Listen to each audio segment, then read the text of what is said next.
I'm going to start real easy. Why should Michiganders choose you to be their top law enforcement officer? Well, because I'm been practicing law in the state for 27 years, practiced constitutional law in federal court and state court. I've been involved in a lot of constitutional cases across the state, and that's really primarily what the Attorney General has to do. Enforce the law, enforce the Constitution, protect people's civil liberties, protect the police in this state, support the police, and make sure violent crimes are prosecuted. When you say constitutional lawyer, what does that mean? Because you have focused on real estate and tax for the most part, correct? No, that's not true. I mean, I've done a lot of tax work in the past, but primarily I got involved in my early career filing claims against the IRS in federal court, federal claims, and then that moved on to representing clients who thought that their rights had been violated by the government. So I've been involved in cases involving the Attorney General's office for years. You haven't served in elected office before. What do you think will be the thing you need to catch up on or learn the fastest when it comes to the role of Attorney General if you're elected? Well, I think primarily is the administration aspect of it. But I've been involved in law firms in the past. I understand how law firms are run, and this is just a bigger law firm. All right. Tell me what your first priority will be if you are elected, day one. My first priority is going to be to end the Line 5 litigation started by Dana Nessel so that everyone in the state can have cheap, affordable energy across the state. Over 55% of the people in the Upper Peninsula rely on Line 5 to get their energy. Over 75% of the people in Lower Michigan rely on Line 5 to get their energy. And Gretchen Whitmer and Dana Nessel are trying to shut down Line 5 and the construction of the new tunnel in order to artificially increase people's energy costs across the state. We're not going to stand for that anymore. Do you have a top three? What's number 2 and 3 priorities after? Well, number 2 is we're going to ensure that our police across the state are fully funded and that they're supported by the Attorney General's office. They're going to have the full support of the Attorney General's office, and we're going to make sure they have all the counseling services they need. Right now, Dana Nessel has more police under investigation than any time in our state's history, and that has to change. People across the state right now, they want safer cities. They want the crime rate brought down. We have 750% increase in carjackings since Dana Nessel took office, 30% increase in murders since she took office. That has to end. And our third priority is to fix our school system. Make sure that parents have rights that are ensured to them under state law. State law says that parents have a fundamental right to be involved in their children's education. Dana Nessel doesn't support that. She tries to push pornography on kids in libraries. She says she wants to put a drag queen in every school. She wants to over-sexualize our children. Parents have had enough. It's time to stand up for parents and the children in this state. Do you believe that she literally wants to put a drag queen in every classroom? Yes, she literally said she wants to put a drag queen in every classroom, and the media shouldn't let her get away with that. The media too often, and maybe all the time, says, oh, Dana Nessel was joking about that. She wasn't joking. Dana Nessel wants to push a radical ideology on people in this state and a radical ideology on parents in this state. She's not joking when she said that. She's floating a trial balloon to see if people will accept that. In this case, they didn't. So then she backed off and said she was joking, and the media let her get away with it. I guess I'm having a hard time understanding why. I know she did literally say that. She did. Why do you think that that would actually be her intention? What would be the result of doing something like that? Because she said it, number one, and the result would be to push a radical ideology on children in schools. This is something she promotes, the over-sexualization of children. She wants to groom our children and push this garbage on them. We have to stand up against it. Parents are fed up with it, and I'm going to stand up against it too. You mentioned parents' rights. You want them to have an influence in schools. What happens in districts where parents are at odds? You know, they disagree with each other. Who's to decide who's the winner and the loser? Well, the state law says that parents have a fundamental right to be involved in their child's education. That's where it begins, that's where it ends. Parents have that right. They shouldn't have to go to school boards in order to ensure they have rights. Merrick Garland, the Attorney General for this country, came out and said parents who express their opinion at school boards are domestic terrorists. Dana Nessel came out and said she supports that. She went on camera and actually said she believes that parents who stand up for their children at school boards are domestic terrorists. The media should not let her get away with that, and the media has let her get away with it. This is an ideology that has to stop in this state.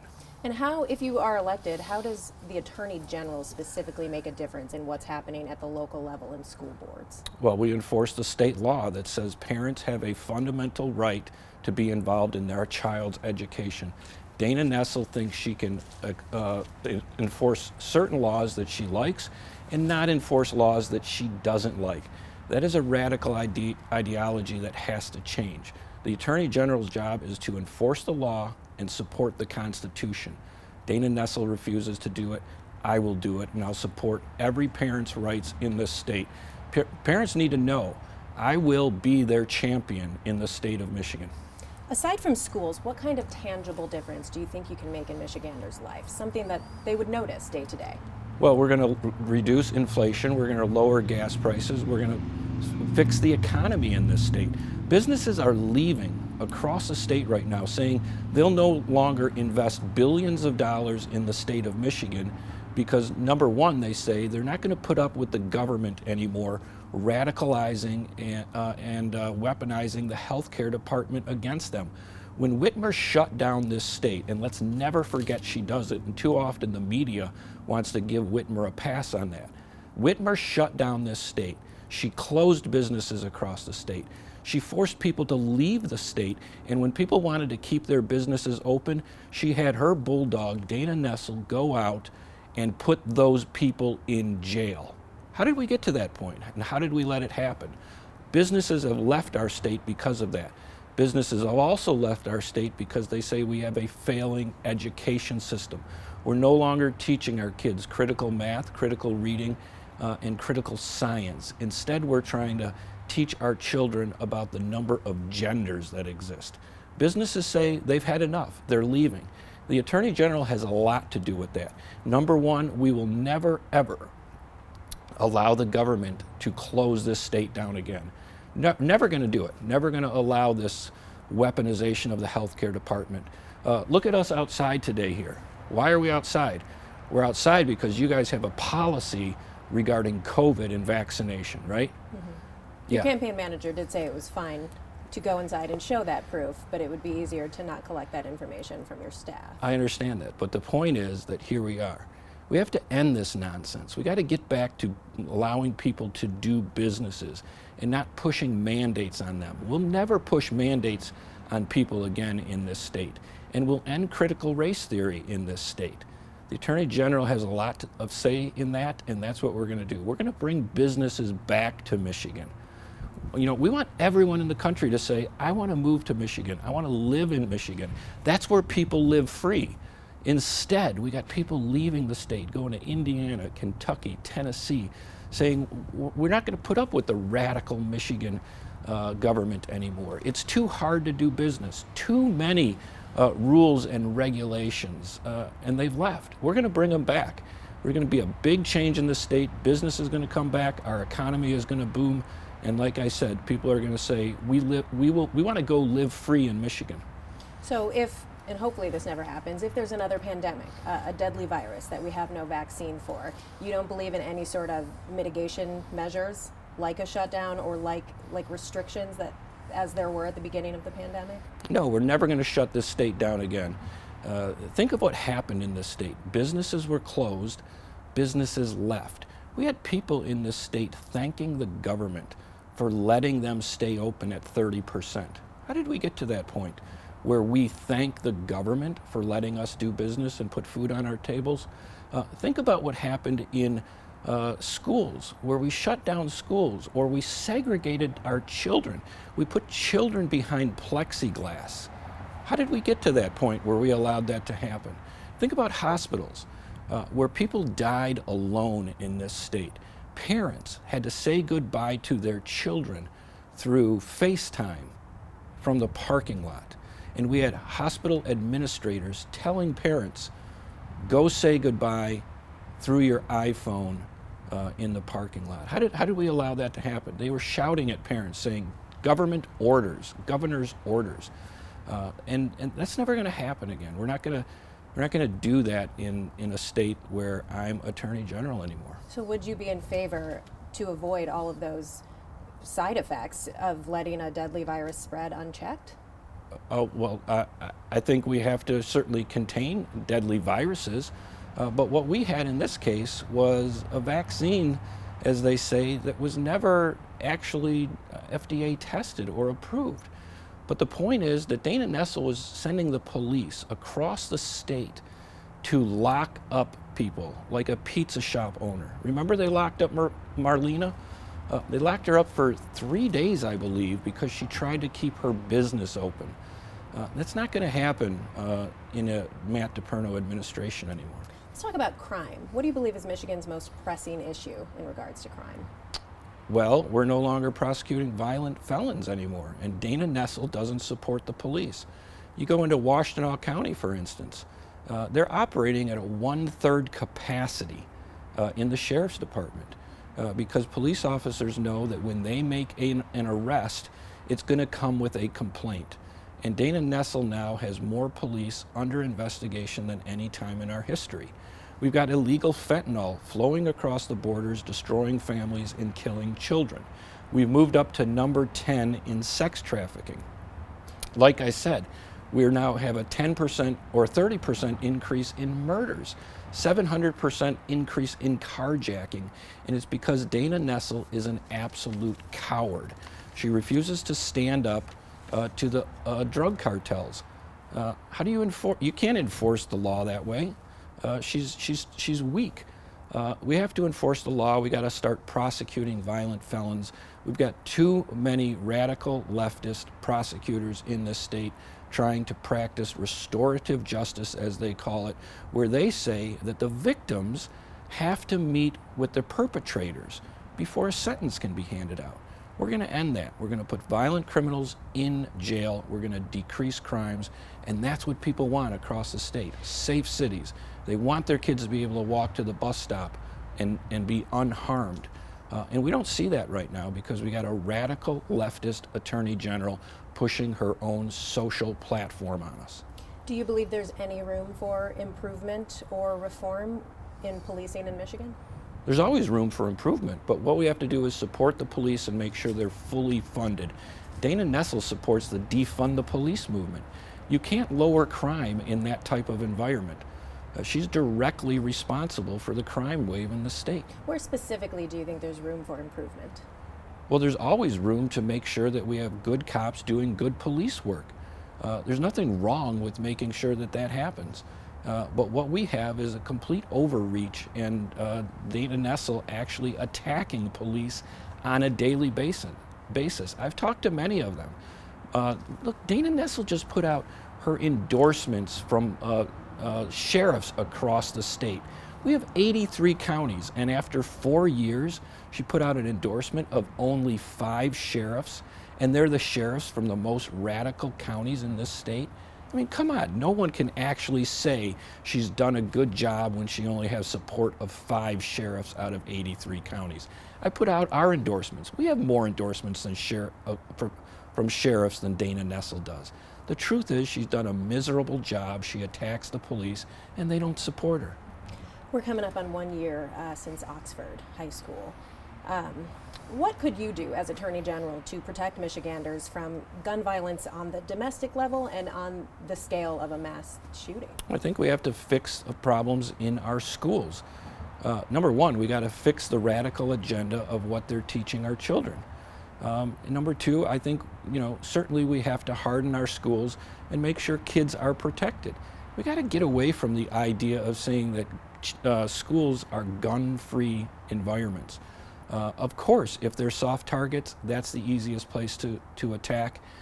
We got to make sure our kids are safe in the schools, and let's have armed security at schools. There was security in Oxford. We've seen in other states like Uvalde, Parkland, where there were armed security, former law enforcement officers, current law enforcement officers, and that didn't protect the victims. Why would that be different, hardening the schools here? Let's start talking about the issue of why we have kids who bring guns to school or attack schools. What's changed in the last 20 or 30 years? Let's start talking about the mental health issues that we have in this state.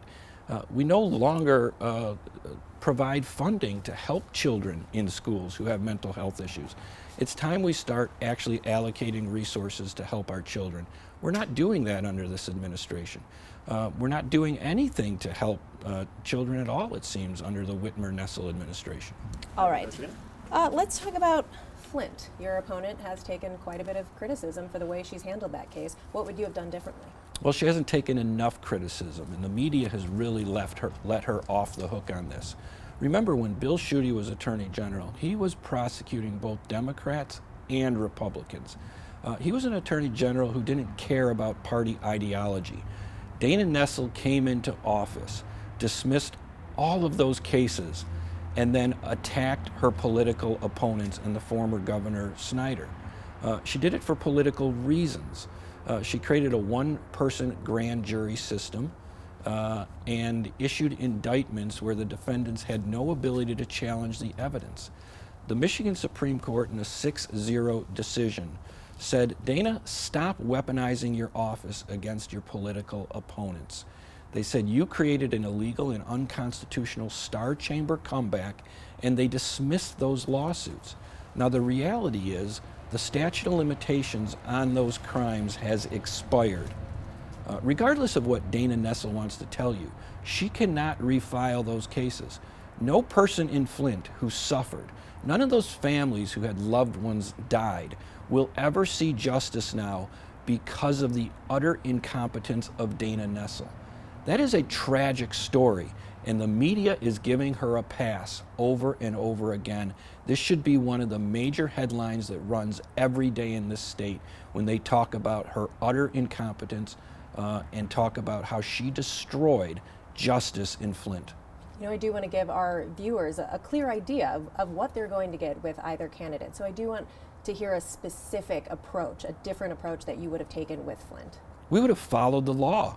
We would have prosecuted both Republicans and Democrats. That's where Dana Nessel doesn't do it. She only attacks her political enemies. Continuously, she's told by courts, stop weaponizing your office. She did it in Grand Rapids when she sued the Catholic Church on the adoption issue. The court in that case told her, don't weaponize your office against people with deeply held religious beliefs. Dana Nessel doesn't support the law. She doesn't support the Constitution. She only attacks her enemies. That's the big difference. When you have an ideology that, like I do, that says, I will enforce the law regardless of political affiliation. I will support the Constitution regardless of political affiliation. That's when you see justice. Dana Nessel has failed. You have vowed to investigate and prosecute Governor Whitmer if you are elected. Is that different from using the office to prosecute your enemies? Oh, goodness, no. Listen, what did Governor Whitmer do? Governor Whitmer sent elderly to COVID-infected nursing homes and sent COVID-infected people into nursing homes. She did it for political reasons. She did it against doctors' advice, and people died. Over 8,000 people died. Don't you think there should be an investigation into why she did it and what politically motivated her? I think there should be an investigation. Okay.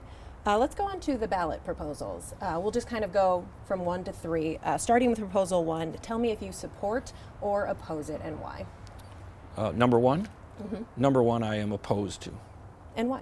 I don't believe in term limits. Okay. Do you have thoughts about the public disclosures that would be required from public officials, including yourself, if you are elected? Yeah, I have no problem with public disclosures. We're one of a few states that don't require it, and we should. The public should absolutely know about the finances of the people that they elect. If it is passed, how will you react to that if you are elected? that'd be the will of the people.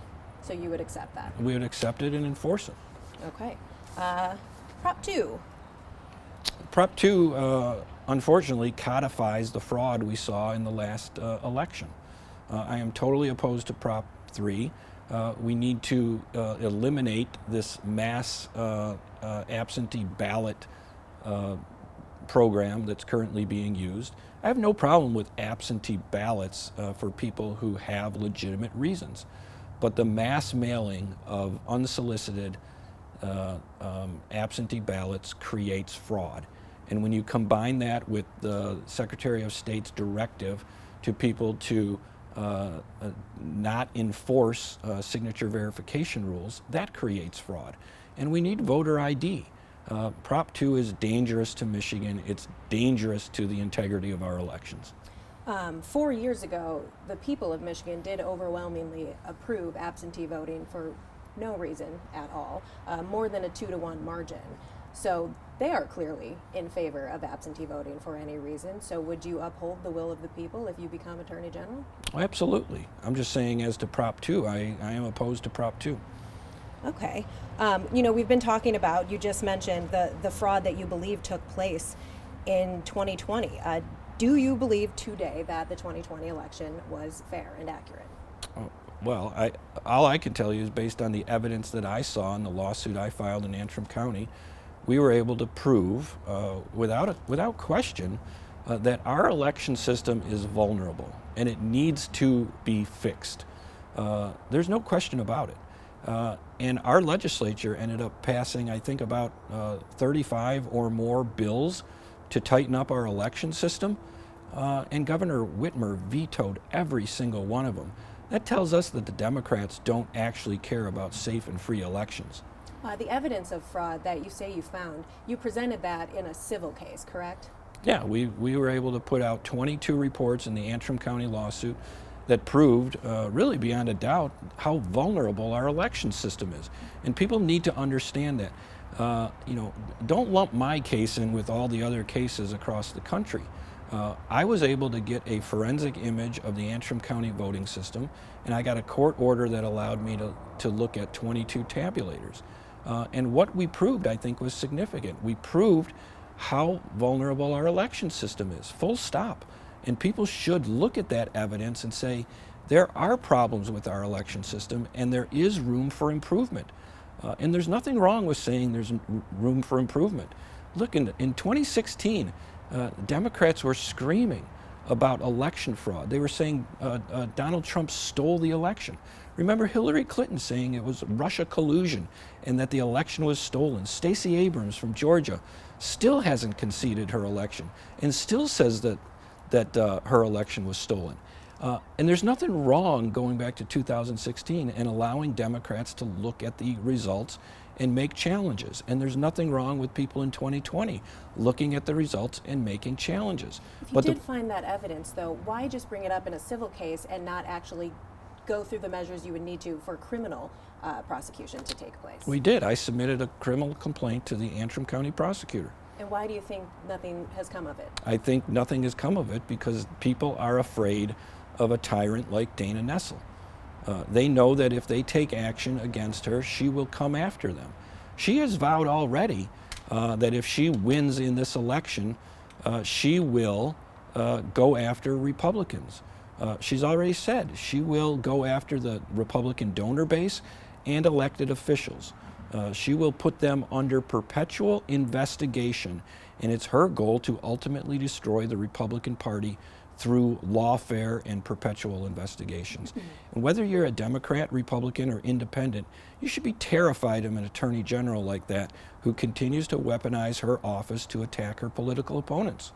One more thing on that evidence. The Michigan Senate Oversight Committee, which was GOP-led at the time, released a report on the election and said closely followed your efforts and can confidently conclude they were demonstrably false and based on misleading information and illogical conclusions. What was your response to that? My response is that Ed McBroom is the person who wrote that report, and I've sued Ed McBroom in the past on constitutional violations.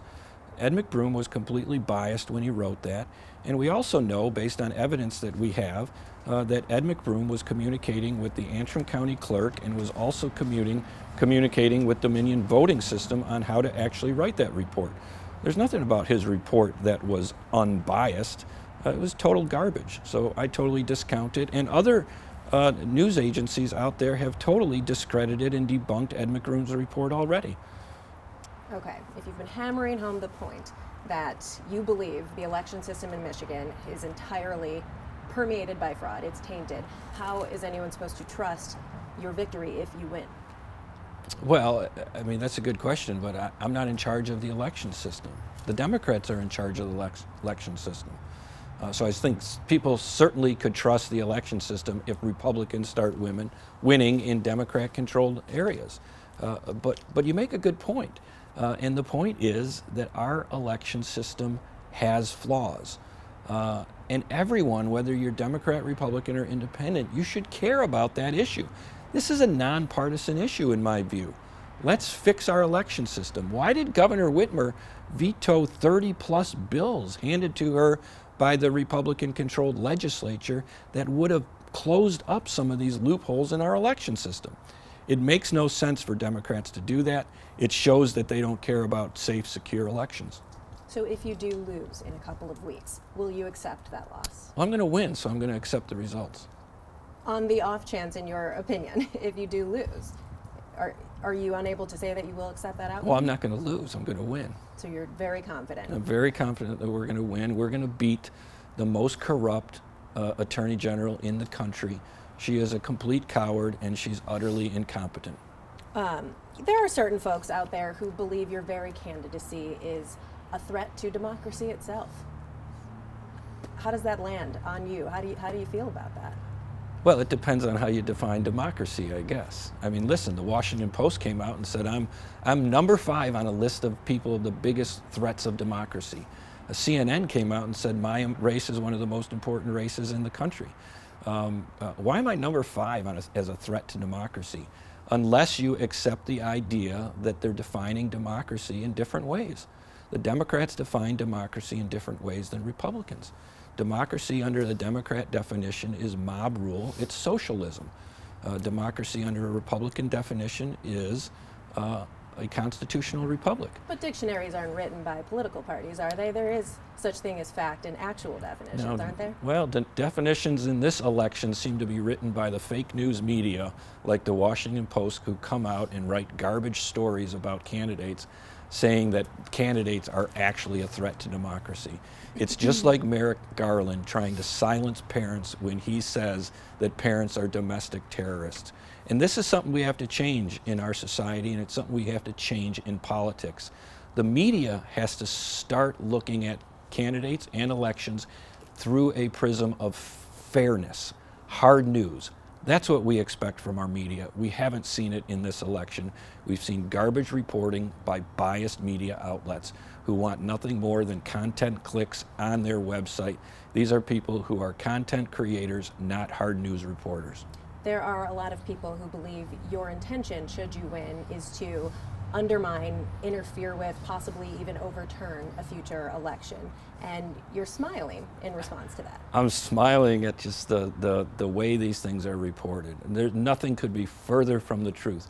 I got involved in this campaign really in March of 2020 when Whitmer shut down our state.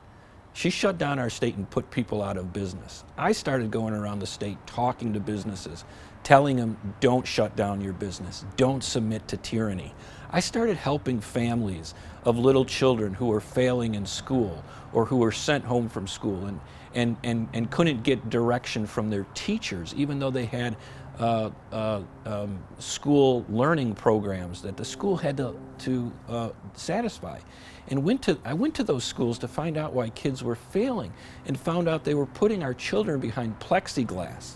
I represented families whose loved ones were dying alone in hospitals because Governor Whitmer wouldn't let mothers and fathers say goodbye to their children. And then I started representing kids in college who were going to, as freshmen, one of the greatest years of their lives, being confined to their dorm rooms and then sent home, saying you can't socialize anymore. And watching Dana Nessel send the police across the state to lock up people who wanted to put food on their table. That's why I got involved in this election, to end what I was seeing in Michigan as the most corrupt attorney general in the country, who would weaponize her office against political opponents and do nothing against her own party. Failing to investigate Whitmer for 8,000 nursing homes deaths is tyranny right there. It is a terrible thing that she did. It needs to be investigated. That's why I ran for office. And for the media to come out and say, and to assign motive to me as if I'm trying to run for office in order to fix a future election, is total garbage. You did rise to prominence, though, challenging the 2020 election results. Do you see it that way? Well, you could say I rose to prominence in that sense, but I've been... To a public stage, you entered the conversation by way of questioning the 2020 election, right? Sure. You can say that, but listen, our case was a great case. It was an amazing case. I was the only case in the country that got a forensic image of a voting system, and we were able to study that system. And the judge gave us access to 22 tabulators in order to take a look at the system and see how it works. And we identified through 22 reports real security flaws. That was the goal of our system. My client challenged down-ballot school board elections. And through that case, we were able to identify significant failures in our election system. And I tell you what, we should be commended for the work we did in that case. We'll touch on that again in a moment, but I do want to know, in 2 years, if you are elected this year, if a Democratic presidential candidate or the sitting president is elected by the people of Michigan, will you use your office to uphold that result?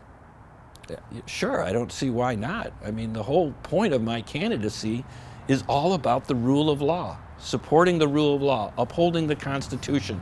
And I think that's what people are missing in terms of the way the media is presenting this. There is a big difference between my campaign and Dana Nessel.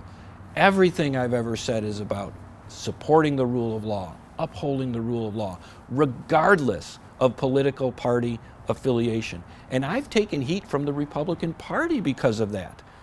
I've had district chairs for the Republican Party come out and condemn me for that position, saying, well, Matt, aren't you going to protect your political party? The answer is no. It's about the rule of law and the Constitution. And Dana Nessel is a complete opposite of that. She is a tyrant who attacks her political opponents day in and day out, and she gets a pass by the media consistently. We're talking about rule of law. We cannot not mention the fact that you are actively under investigation. What do you expect to come from that investigation?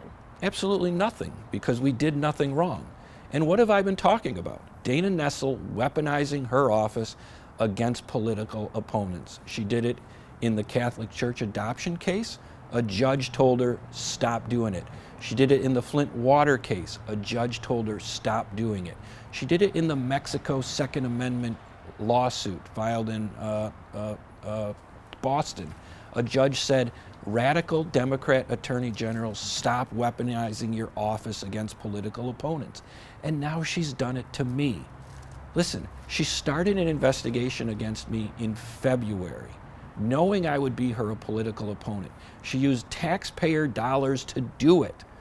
And no one in the media wants to report on that fact. And now, 3 months before the general election, she comes out and says she's going to criminally investigate her political opponent. Whether you're a Democrat, Republican, or independent, that should terrify you, that she would take those steps. There's nothing that I did wrong in this case. Nothing will come about it. This was entirely designed to try to hurt my candidacy and have reporters ask me this question over and over again, rather than focusing on the big issues of our state: the high crime rate, the high sex trafficking rate, the fentanyl problem, the failing education system, and why businesses are leaving.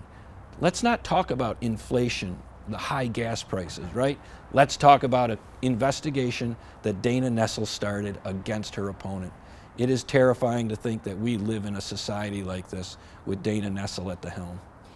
Do you think voters should be nervous about potential criminal charges that could be filed against someone who could potentially be the Attorney General of the state? No, because there will be no criminal charges filed because we did nothing wrong. This is completely a political move by Dana Nessel. It is as obvious as the nose on your face as to what she's doing. And listen, she sits on the board of the very body that selected a special prosecutor. The entire system under which she operates is tainted. She needs to be voted out in November. We need a new Attorney General in who's going to come in and support the rule of law and the Constitution. Let's talk about Proposal 3. I think you've made your stance on the issue pretty clear. Do you believe in any exceptions? I do. I believe in an exception for the life of the mother. But this is another interesting question, why we always ask the question about what exceptions do you believe in? Why don't we talk about the fact about the 98% of babies that are aborted in this state simply for convenience? That's really what we're after. When we say we're pro-life, those are the issues that we care about. It's protecting the unborn. I'm pro-life, that's what I want to do. But yes, I allow for exceptions for the life of the mother. But let's also talk about Dana Nessel's extreme position.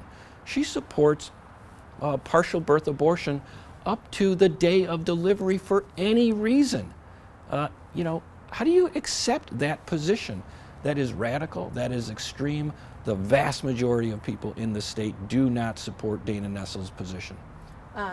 If that is true, if the people of Michigan do not support Prop 3 and it fails, how do you plan to react? How do you plan to move forward if you're elected? Well, if Prop 3 fails, then the 1931 law would still be in place, and I would enforce that law. How so? Well, I would enforce it as written. But that doesn't mean I like the law. I think there needs to be changes to the law, and I would encourage the legislature to amend that law. It was passed in 1931. It's archaic in many ways. It was passed before, many contraceptives were in place. So I think it is a troubling law that will lead to litigation. But as it stands, I would be forced to enforce it as the top cop in the state. Does that include prosecuting women who receive abortions and doctors who provide them? Well, it certainly would include prosecuting doctors, because that's the way the law is written. And that's why I say I think there needs to be an amendment to the law. But it's not up to the Attorney General to pick and choose which laws to enforce. And how about recipients of abortion care? As it's written, I think that is a problem in the law, which is why I say it should be amended. The legislature will have to go back and take a look at that law. I don't like the law as it's written.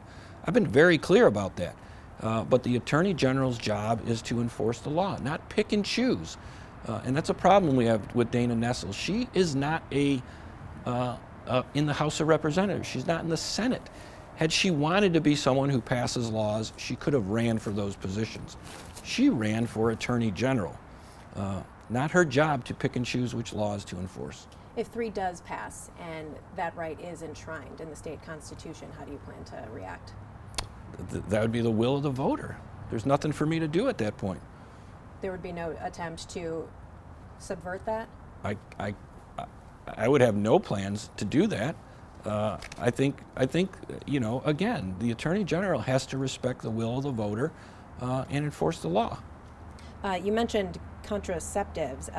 You are on record saying you would ban the Plan B pill in the state. Why is that? Totally taken out of context. That's not what we were talking about. What we were talking about was exactly this conversation, the idea that the law should be amended. And what I was saying was we don't want to have to get into a situation where contraceptives and their use comes into play. If life begins at conception and under this law, there could be then an issue, many legal scholars believe, as to how Plan B plays into that. I was only advocating for the idea that the law should be amended so we don't have to litigate issues like Plan B or other contraceptives. But Plan B does prevent pregnancy rather than terminate pregnancy. You did compare it to fentanyl, didn't you, at CPAC? Right. What I was saying was we don't want to see Plan B viewed as something like fentanyl. That was the point I was trying to make. So you want to protect access. We want to protect access to Plan. contraceptives. Yes. So my comments were totally taken out of context, and the audio clip was spliced in a certain way where you didn't have the entire 20-minute conversation I was having prior to that. But I would absolutely want to protect Plan B. I have no interest in banning any contraceptive for anybody. Okay. We live in a very partisan environment. It's been a rather contentious race between you and your opponent. Does that tire you out? Are you sick of throwing punches and being punched at? You know, this is what I signed up for. I get it. What I care about is, you know, the way my family reacts to it. And when Dana Nessel comes out and makes statements that are completely untrue, it brings up things from my past that are completely taken out of context, which she knows that are utterly false, and puts them in ads, yeah, that hurts the families. You mentioned, you know, what you believe are cheap shots or outright falsehoods coming from your opponent and how that affects your family. Do you think that the punches you've thrown have been totally above board? Yeah, absolutely. I don't think I've said anything false about Dana Nessel at all. If you could point to anything, I'd like to address that. So do you worry about how Dana Nessel's family has responded to anything that's come from yourself or your campaign? You know, I worry about every politician and how their families react. You know, certainly I think families should be off limits. Mine has not been in this campaign. The Democrats have attacked not only me, but my family. It's reprehensible the way some of them have acted, especially Dana Nessel's chief political advisor, Jeffrey Timmer. All right, I'm going to ask Dana Nessel this exact same question. Is there one thing that you can genuinely say, a genuine positive thing to say about your opponent, as you will be expected to work with people you don't necessarily see eye to eye with should you be elected? You know, it seems to me from what I've seen that Dana Nessel is, you know, she has 2 children, she has a spouse, and they seem to be a loving family. And I appreciate that. And I think that, you know, every politician should be able to show and in some ways rely on their family, and she seems to do that, and I appreciate that about her. All right. And then I think finally, how do you expect, or how will you earn the trust of independent and Democratic voters should you be elected? Well, we're already earning the trust of Democratic voters and independents across the state because they care about the issues that we're talking about. When we go into communities in Detroit or communities into Dearborn and talk about the fact that we need to lower the crime rate, we need to end sex trafficking, we need to fix our schools, provide a safer place, a more business-friendly place for businesses, and to protect parental rights. When we talk about the idea of keeping drag queens out of schools, these are things that resonate with soft Republicans and independents, and we see that happening right now.